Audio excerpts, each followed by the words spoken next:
forward to this.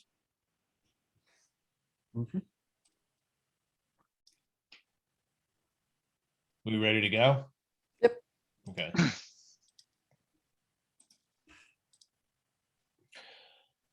All right, guys, I've started recording. I think we have, let me just check. I think we got everybody here. Yep, we got a few people tuned in. All right. Okay. Hello, everyone. Just wanted to welcome you and thank you for tuning in today. Our main business at Cyberlorian is looking after small to medium, companies, enterprise companies.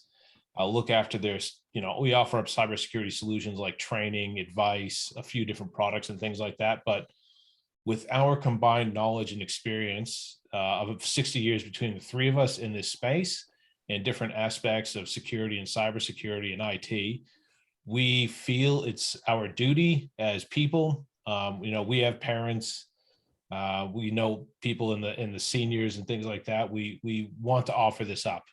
This isn't going to be a charge. We're going to do this at least every month and offer up some training so you can better protect yourself. You know what to look for. You know what to do if you've been targeted for a cybersecurity attack. We want you to be able to recognize them, and we want to give you every opportunity to turn these idiots away so they don't get any of your hard-earned money that you've worked so hard for. We have three people. Pete Vucic, who is he has a bit of experience in cybersecurity. He's going to go through some phone scams, and particularly with some people claiming to be Microsoft, and Raf Tripp, who's going to be going through a couple different phone scams that seem to be coming from the federal government, even though they're not. And I'll go through some of the emotional impact that it happens and how to sort of deal with that. So this is the three of us here. We're very handsome, as Pete tells us all the time. But yeah, just so we want to keep this relatively short, 20 to 30 minutes, hopefully closer to 20. So I won't go too much more into that introduction, but send your questions through into the chat. I'll be monitoring those and I'll correlate them and we'll address them afterwards. So Pete, I'm going to hand this over to you. Yep, sure. Well, first of all, hi everyone, and thanks, Matt. Thanks for the brief introduction, and thanks everyone for joining us. As a quick heads up, I thought I'd introduce myself just quickly. Yeah, my name is Peter Vucic. As a heads up, I've been involved in cybersecurity basically since 1999 when I graduated. I actually worked for a university, and since then I've worked for Australian banks, I've worked for state and federal government agencies, and I've also worked internationally, primarily focused on banking, but also working for various government agencies like the ATO and NDIS and so on. So I've got a lot of experience in the field. And what's interesting, if I can just briefly highlight, is the growth of cybersecurity and the intelligence systems that banks and government agencies have now are amazing. So right now, there's incredible systems in place that say protects the government against a hacker from Russia or from China, and also banks. They've got amazing systems that protect them against a hack, like against a Chinese mobster or something along those lines. Okay. But what I find, one of the easiest way to hack people is very, very simple, very, very straightforward. And it's effectively, well, it's called, not effectively, it is called the tech support scam. And I'm going to focus on the Microsoft scam if I can. And what this is basically is someone calls you saying, I am Bob from Microsoft, or I'm Bob from Google, or I'm Bob from Amazon. And the idea is they want to steal your money. That's it. Simple as that. So it starts with a phone call. So what are tech support scams? So tech support scams are people who have given you a call and they pretend to be something they are not. Like I said, focusing on Microsoft at the moment, because I get quite a few of those. And what they do, they call you, say, hi, Mr. Vucic or Mr. Peter. I'm from Microsoft. You have a virus on your computer, and I need to fix it for you right now. So that's a tech support scam. When talk about how often they happen, they happen daily. Like if you look at data in America and in Australia, and the Western world, like England and Western Europe and so on.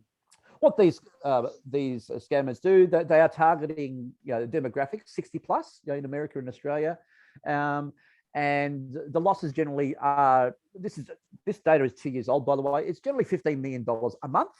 So they are definitely attacking you.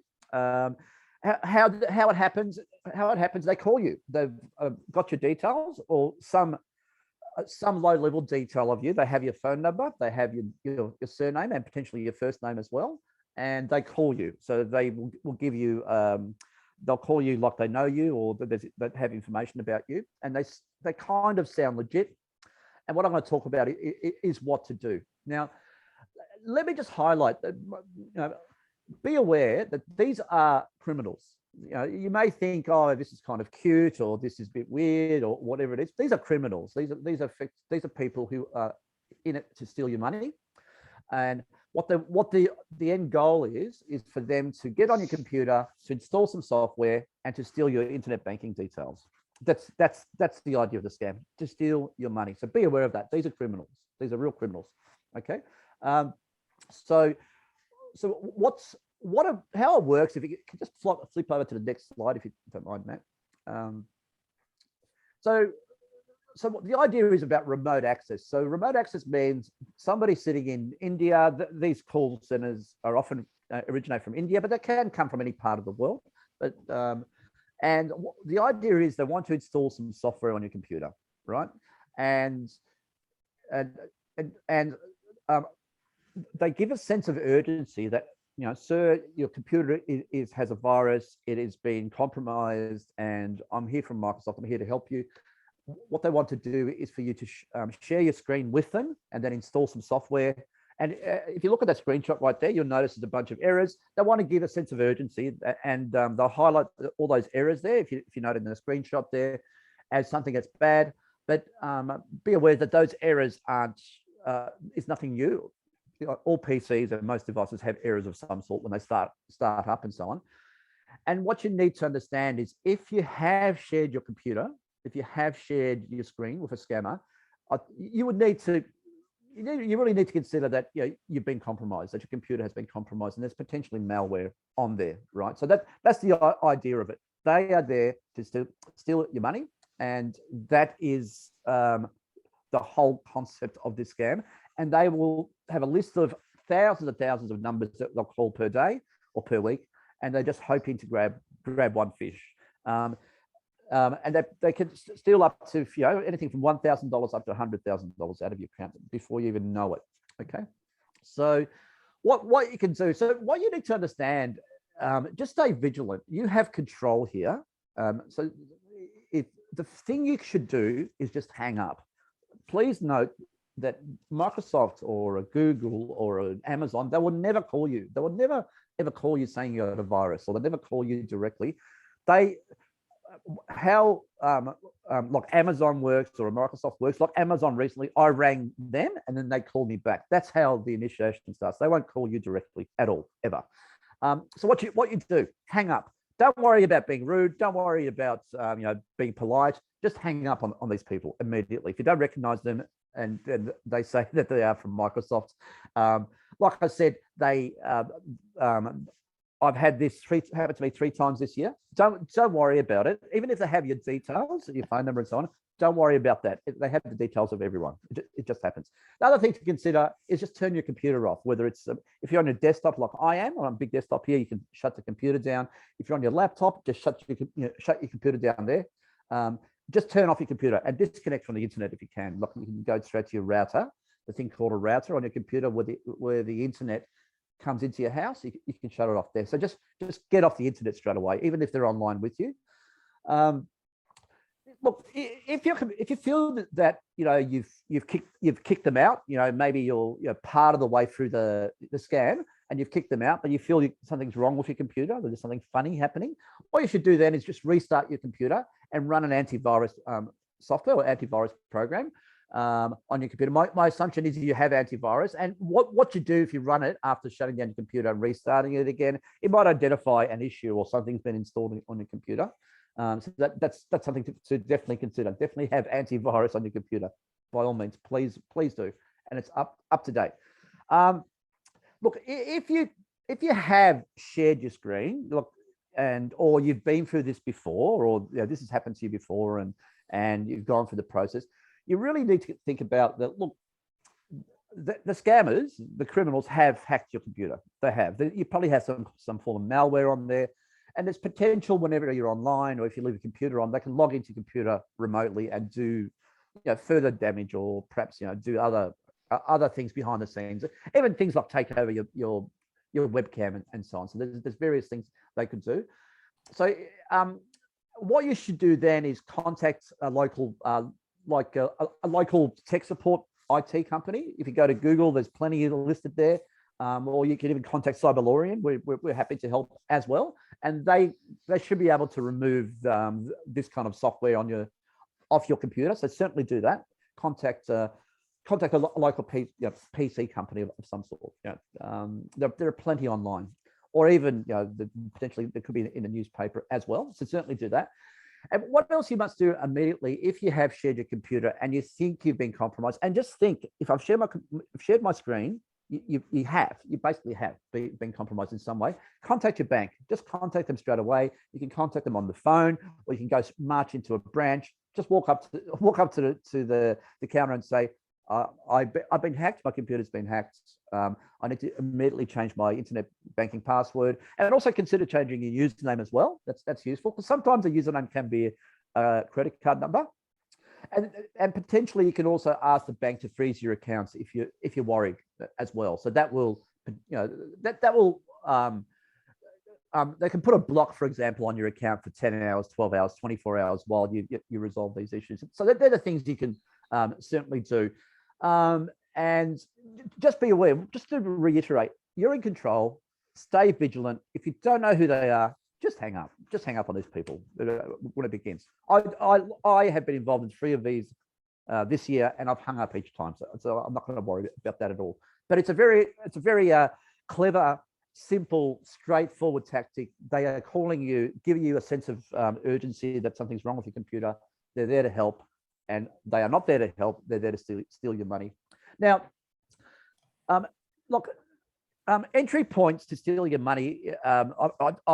I've given an example of using a computer or your device, your iPad, or whatever it might be. So that's certainly one way of doing it. I want to highlight SMS messages if I can, just quickly. We'll probably run another session on this, because I think SMS messages, it's called smishing instead of phishing. It's called smishing. That's the term they use now.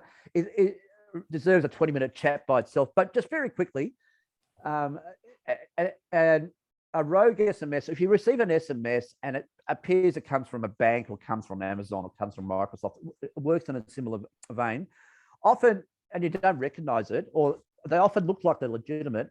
If they have a link of some sort, just don't click the link. It's a similar sort of scam. And these are hackers, once again, trying to steal your details and trying to get into your internet banking platform, right? So do not click the link.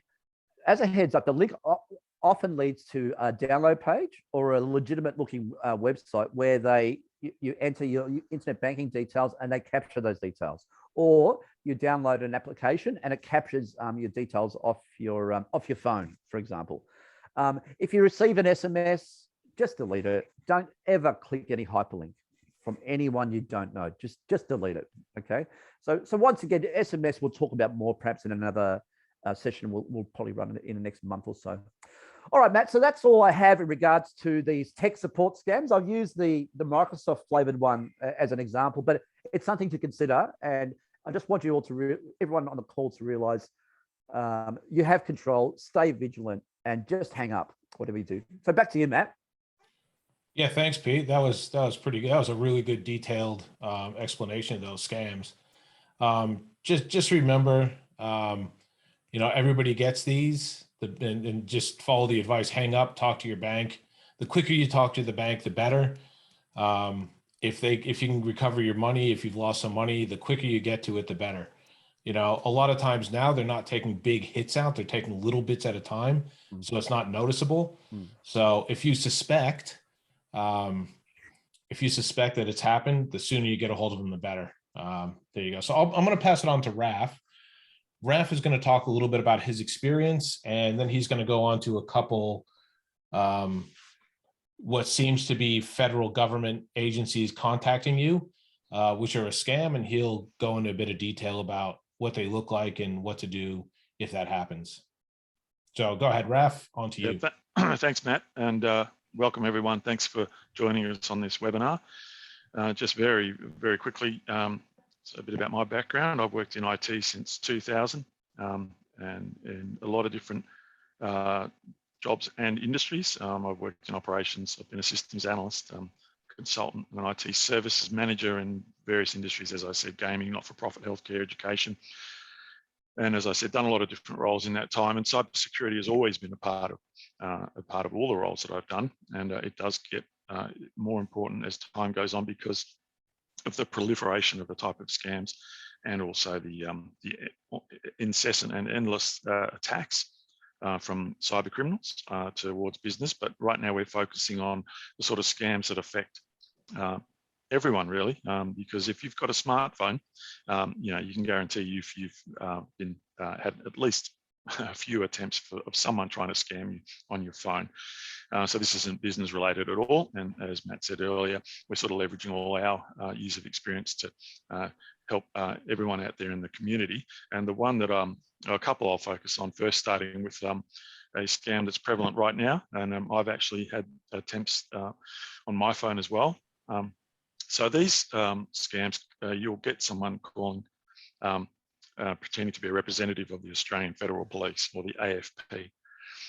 So they falsely identify themselves as a federal agent, and what they do is they try to tell you that they have detected suspicious activity linked to your bank account. Now, of course, what they're hoping to do here is really intimidate you and sort of frighten you. And when you're in that state of mind, that's when you're likely to make a mistake. You're no longer thinking straight because that fear impulse kicks in. And while you're sort of a bit confused, you may end up being in a situation where you can give over your details. That's what they're hoping, and it works. I mean, they've, as we said, they've scammed millions of people, and they're scamming millions of dollars out of Australians every month. So it is important to pay attention and be aware. As I said, they will claim to have identified suspicious activity linked to your bank account. Now, number one, the AFP doesn't have access to your bank account. They wouldn't know what was going on with your bank account. They will then often usually request your personal details. And so this is an attempt also to gather more information about you. Clearly, they've already got your phone number and probably your name as well. They picked that up on a list somewhere. There's nothing, that in itself is not particularly anything to be concerned about. So yeah, they'll try and get your banking details as well. And they'll also ask you to deposit money into an AFP account. Now, again, the Australian Federal Police are not going to ever ask you for money. So all of those things are red flags that this is a scam. And again, I reiterate what both Pete and Matt have said. If you get one of these calls, you just hang up. Some of the calls, they may even ask to meet you in person to hand over money. And some people have actually handed over thousands of dollars. So just be aware that these scams do work on people. Me personally, when I've had these, I know straight away and I hang up, and that's what we're encouraging everyone else to do. So yes, end the call immediately, as it says here on the screen. Do not call them back on any number they've given you. As I said, the AFP will never ask you to pay a fine, and particularly not if they're asking for any sort of cryptocurrency like Bitcoin or gift cards such as iTunes or Google Play. And they'll never ask you to transfer funds into a bank account. All of those, again, red flags that this is a scam. They'll never call, email, or contact you via social media to threaten to arrest you. They'll never demand you withdraw money, and they'll never ask for your personal details over the phone. They'll never ask to seek payment for fines or other matters.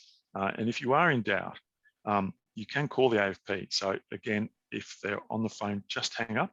And if you're near a PC, or you can jump on a web browser on your smartphone, you can look up the Australian Federal Police number and give them a call and let them know. And they will almost certainly tell you that it's a scam call, and they'll probably applaud you for actually hanging up and having the peace of mind to actually call them up so that you can confirm that. So again, if they ask you to call them back on this scam call, don't do it, because they're not going to give you the correct AFP number because they're not from the AFP. and of course, it's a crime to even impersonate a federal agent, but these people are almost certainly calling you from overseas, so they're not going to be concerned about that. So that's one that's happening right now to be aware of.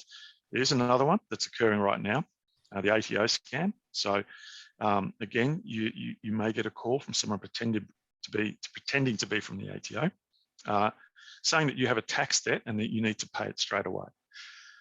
Again, people have fallen for this, and just again, be hyper vigilant. If you get a call from someone claiming to be from the ATO, the chances are it's not.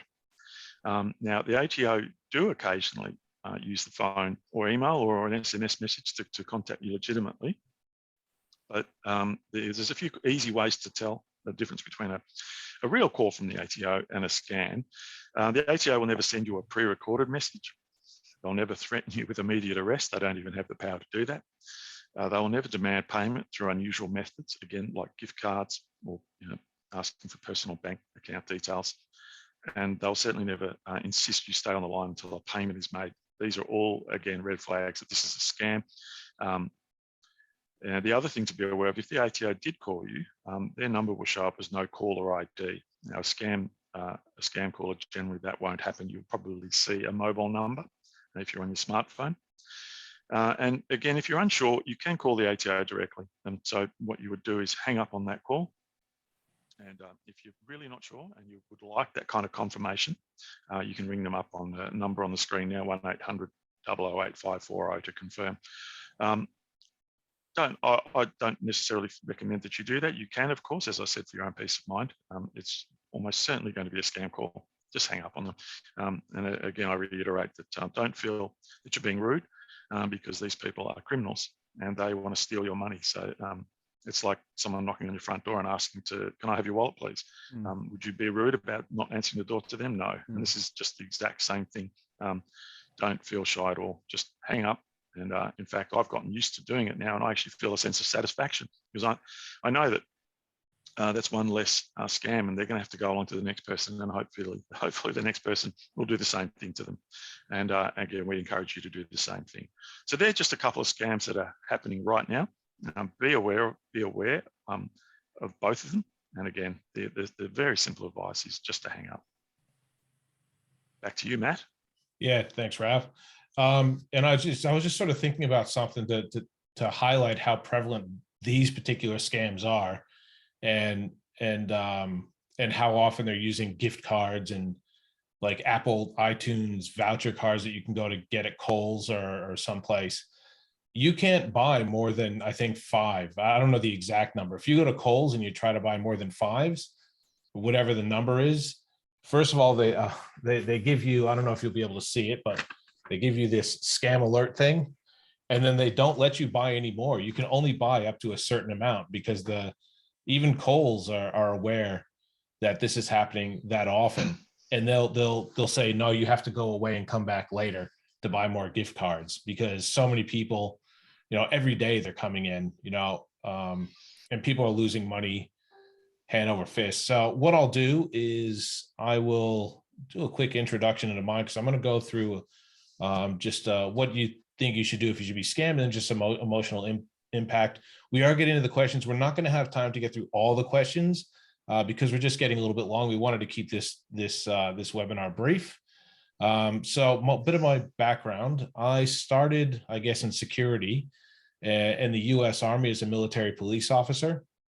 I moved here 21 years ago, so I haven't been military police for a while. I had a secret security clearance at the time, so there's that.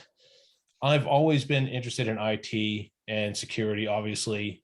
Even when I was in the Army, I was known as the computer guy. People would come to me for advice for, back then could be anything. A lot of it had to do with what computer to get, what antivirus to get, should you get antivirus, things like that. So I've always been even in high school, I was into computers and things like that. So since then, I have about 20 years of IT and tech experience that I've done through Telstra, different enterprise, organizations, different projects, things like that. So what I want to do is I just want to quickly talk about what you should do if you think you've been scammed.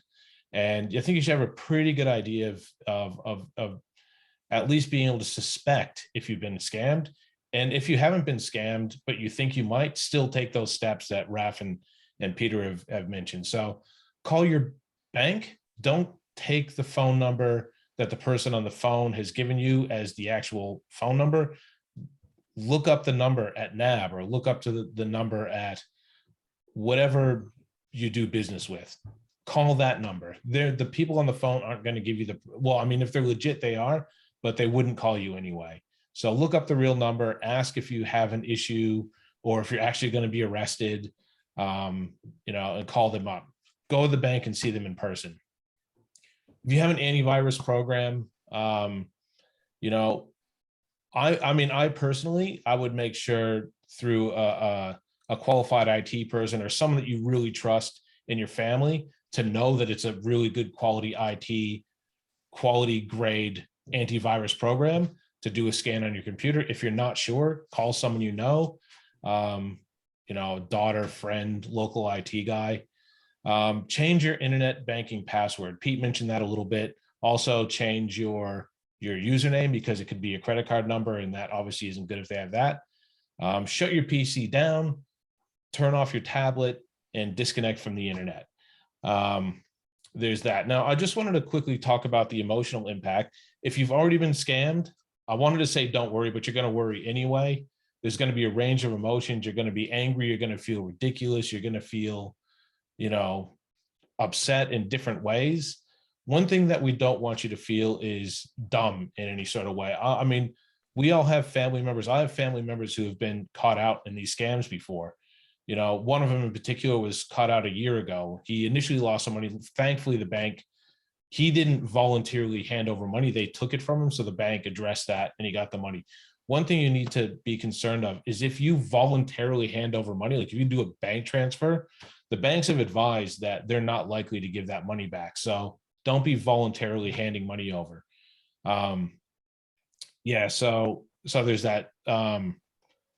This happens. They're professionals. This is basically their trade. They're criminals. They do this every day. They catch people out. I just wanted to go quickly because we're basically running out of time. We're going to hit our questions, and I'm just going to correlate them. If you have any questions, we are going to do these webinars once a month. We're going to have different topics. We'll announce them. If we have our newsletter going out, you can subscribe to that, and you'll know what's coming up. You'll get an invite, and you can come along. Hopefully you can ask us some questions ahead of time. And that's our website there. You'll see the videos coming along. So I'm just going to quickly go in and see our questions here. Michael L. Michael L is asking if he can have a copy of the presentation. So yes, you can, if you email us at that contact@cyberlorian.com. Otherwise, we're going to have this video up on our website soon after this webinar anyway, so you can watch the video. You can pass on that video to people you know, or if you want to give this presentation to your library or something like that, yes, we'll pass on the slide deck. That's fine. I'm just going to quickly go to the next one. Ruth D. I keep blocking scam calls, but they keep calling me. What can I do about it? I think I know what you mean by blocking, but do you mean you just like hang up on them? I'm just going to pass this on to Raf because you sort of cover the scam calls. So do you want to just cover that one? Yeah, so I think what Ruth's referring to is you get a scam call, it's a scam call, you can go on your smartphone and block that number, and then could be the next day, could be a few days later, you get the same scam call again, and it's coming from a different number. So blocking the number the first time didn't seem to work. And the reason for that, unfortunately, is that these scammers are always trying to stay one step ahead. They are aware that you can do this on your phone. So they change the number that they're calling from. And they have almost a limitless set of numbers that they can ring from. So it's like whack-a-mole. You can't block every single one of those numbers. However, there are some things you can do on your smartphone. Most smartphones, whether you've got an iPhone or an Android, they do give you options that can help you manage these kind of scam calls. Pete, did you want to go over some of those? In regards to your smartphone, some of them are quite clever, and automatically highlight that this phone number is potentially a scam call. So you can automatically block the number there and then. The other thing to think about, though, with these scam calls, these criminals, what they're doing, they often rotate their numbers. So the number may be different every time they even ring. So there's potential potentially you may not be able to block all their calls because they may ring you again on a different number that's automatically generated for them, and it looks like it's coming from Australia. So the idea is just block the call as soon as it comes in. Okay. Yeah, and if you don't have the ability to block your call, if you don't understand how, I mean, just hang up on them. They're gonna, you're gonna get the calls. You're gonna get the calls regardless. I still get the calls. I mean, they do change their number. Since I've started blocking the calls on my phone, I've gotten a little bit less, but I still get them. Yeah. And exactly the calls that we've talked about in this webinar, I get those regularly. There you go. So I hope that answers that question, Ruth. If not, just email. If that hasn't answered your question, just email us at contact@cyberlorian.com and we'll address it a little bit better for you. Oz Engineer, how do I turn my internet off? So I guess that's in relation to what Pete was talking about, where you're in an active hack, you've handed over stuff, you suddenly realize that you're in a bit of trouble and you want to turn your internet off. So firstly, I'll just quickly address, because I've had a bit of experience with some support stuff in the past. Turning off Google or your web browser, just closing your web browser, doesn't mean you're turning your internet off. Your internet is still running in the background and they can still get through. So go to your, what we call router, but your internet box, it's connected to the wall. It's got some flashy lights on them, unplug it. We'll probably do a whole video on that, I think, because sometimes it could take me like a half an hour in the past when I was doing support calls on how to turn your internet off. So we might get some examples or something of those internet boxes or those routers and have them. I don't know. We might do a video of that in the future. Just keep watching for that. So does anybody else have anything else to say about that? Or I think I agree with you there, Matt. I mean, obviously everyone has a probably slightly different way of doing it. So there's no one size fits all, but it is a good thing for everyone to know how to turn your internet off. So just in that scenario where you feel as if you were tricked into letting someone access your laptop or your PC, as we said, the best advice is to shut your laptop or PC down, but even also turn off your internet. You should know how to do it. So if you don't, watch this space and we'll do another short webinar with a number of different demonstrations for how to actually turn off your router. Yeah, that's right, Raph and Matt. I mean, if you're on your PC like I am right now, you can rip the plug out of the wall and you're off the internet, as an example. So there's, like what Raph said, a lot of ways to do it. There's a lot of ways to do it. Yeah, turn your computer off and everything else. Yeah. I'm just going to keep moving along because we're getting there on the time. Arthur, 1953, where can I get a qualified IT person if I need help? I'll just quickly answer that. You could go to Yellow Pages, you can go to your local paper, call a relative if you got someone that's good with computers or whatever. If you do have a few, now that you're like hyper aware that you could possibly be scammed in any way, in some way you get information, maybe pull 2 or 3 out of your local paper or the Yellow Pages, or however it is. If you want, email that contact@cyberlorian.com. We'll just do a quick check and we might say, oh no, that's not legit, or we might say it's legit. If you feel comfortable, just give them a call. Usually someone local that can come out to see you is not going to be an overseas scammer. But that being said, some scammers have people in every country ready to come around your house and take your money if you agree to it. So if you have to, if you don't feel comfortable, just email that email address and we'll let you know. Nurse Kate Vick, how do I know the police aren't calling me? Raph, I'll let you get to that one because you did that segment there. Well, yeah, I think we already covered some of those things about potentially the Australian Federal Police will obviously never call you asking for money or saying that your account has been hacked. They're not going to have that information. That's a clear one there, that's not really the police.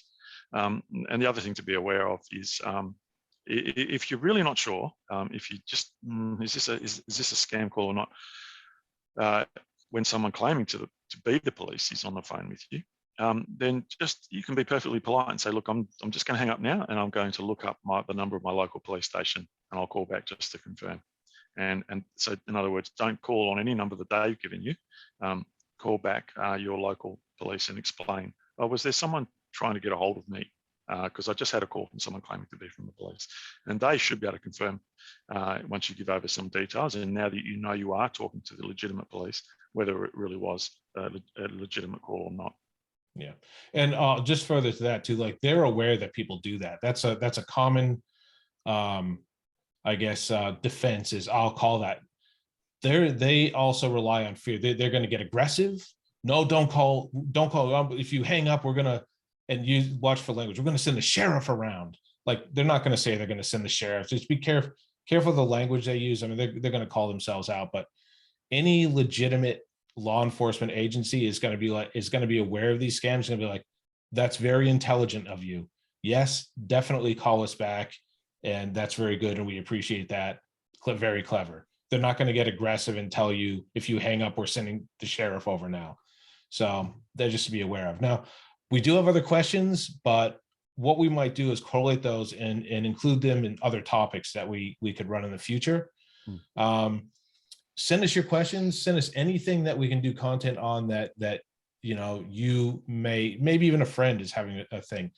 If this has helped you at all, if you've recognized a scammer calling and it stopped it, we do this because we are going to get some satisfaction out of stopping scammers stealing your money. So if that's happened to you and a bit of information we provided and you feel good about, something we've impacted, you're not scammed because you hung up on them and we've empowered you to do that. Send us an email and tell us that. We're not necessarily going to do a whole story about it. We definitely want to know if we're providing value and we've done something well. Like I said, the core of our business that we get money from is looking after businesses. We do this strictly because we want you to not lose your money, the end.